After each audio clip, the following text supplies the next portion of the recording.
Finalmente eu terminei de ler esse livro.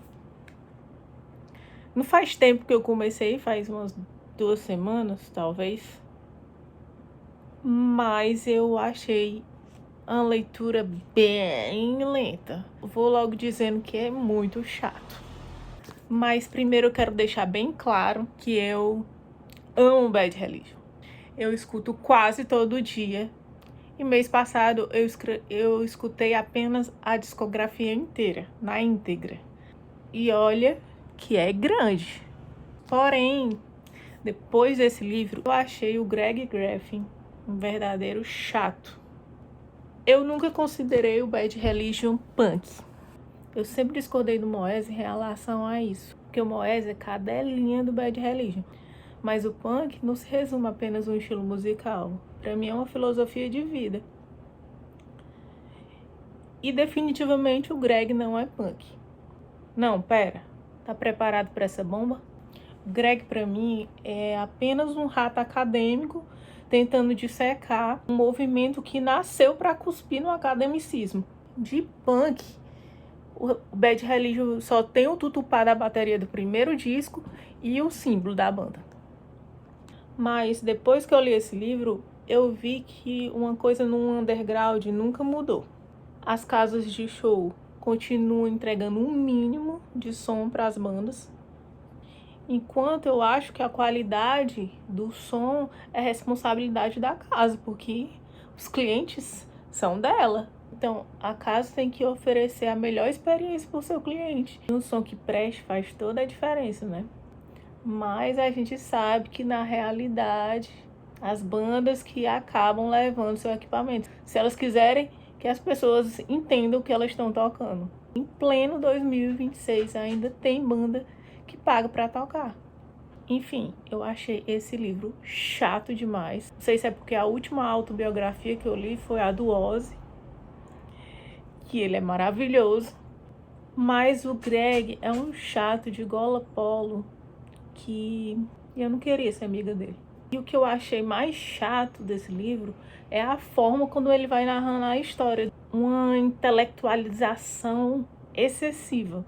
Em vários momentos a narrativa sai das ruas, do porão, da sujeira, da vida real mesmo, e entra numa linguagem que parece que ele está falando com acadêmicos e não com alguém que realmente vive a cultura punk. Quando eu peguei esse livro, julgando já pela capa, eu achei que fosse uma narrativa antissistema, mas faltou sangue, faltou suor, faltou cicatriz. Ele analisa mais o punk do que ele vive. E para quem vem do underground, da cena mesmo, isso fica meio superficial. Vale a pena ler?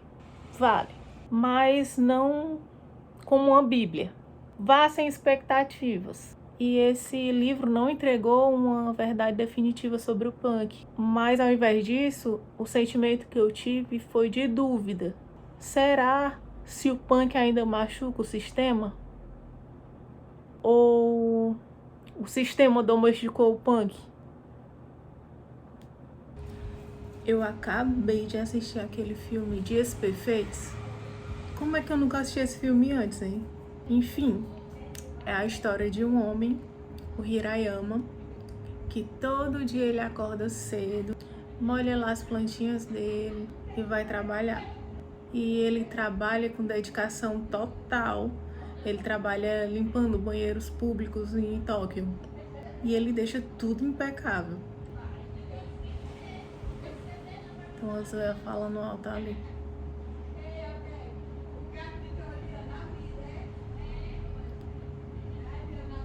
Cala a boca. No vlog. E ele se sente totalmente grato pelo simples fato de viver. E isso já é suficiente. Todo dia, no horário de almoço dele, ele vai para um jardim, fica contemplando ali, fica ali sozinho, em silêncio, contemplando a natureza. Todo dia ele tira a mesma foto, da mesma árvore, do mesmo ângulo, e que nunca tá igual ao do dia anterior. Isso mostra o quanto o momento presente está sempre em transformação. E ele adora ler e ouvir música, E que gosto musical, viu? E esse filme é uma obra-prima silenciosa sobre aquilo que quase ninguém mais sabe ver, o simples fato de existir. E caiu como uma luva nessa fase da minha vida que eu ainda estou digerindo o meu diagnóstico de esclerose múltipla, porque como é uma doença rara e sem cura, ela não bagunça só o corpo, mas também a mente do palhaço, né?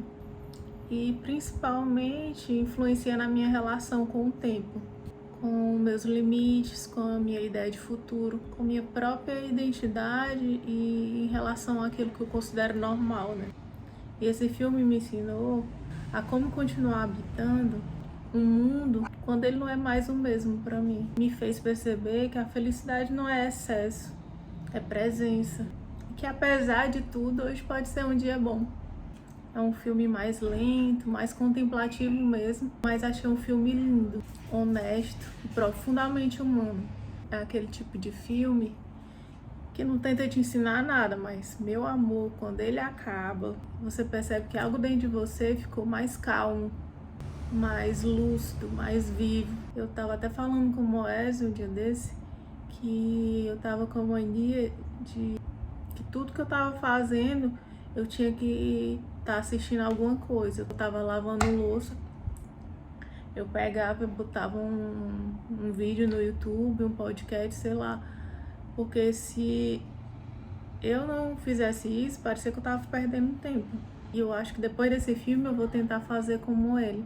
Viver exatamente o meu presente, sem essa ansiedade de estar perdendo alguma coisa. Só aproveitar meu momento, minha presença, em silêncio. E se você gosta desse tipo de filme, vale muito a pena assistir. Tem lá no Netflix. E que a gente tenha dias perfeitos. Falando em filme, eu esqueci de mostrar isso aqui que eu ganhei.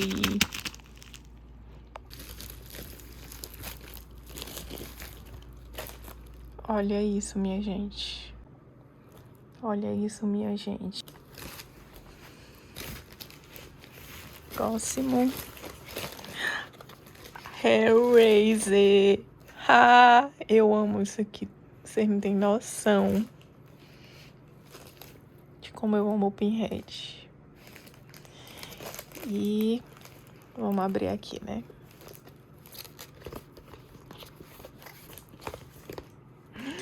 Vem o cubo.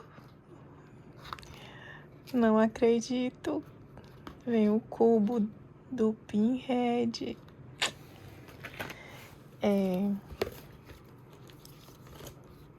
Ai, que tudo. Já vou colocar isso. Eu tenho que procurar um lugar pra deixar isso.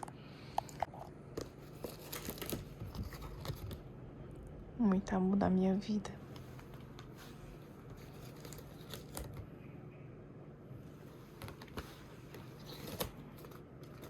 Vocês assistiram todos?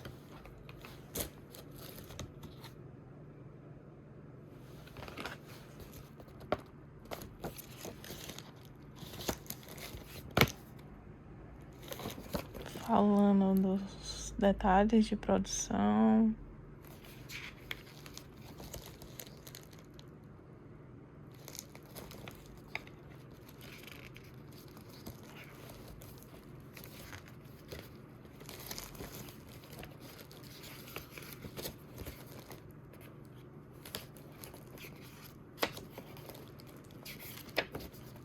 Maravilhoso.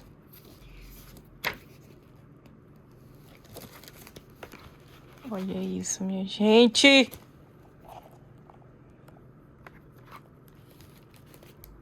Olha isso.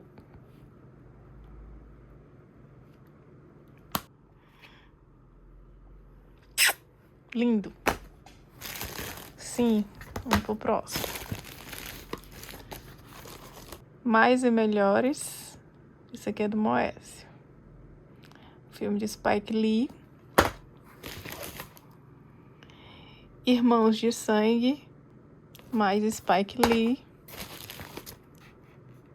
Mais Spike Lee.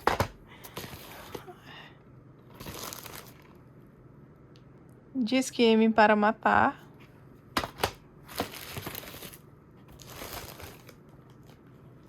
Senhores do crime.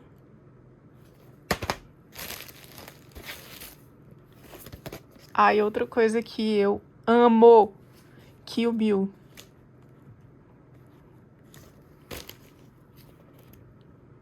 Olha isso.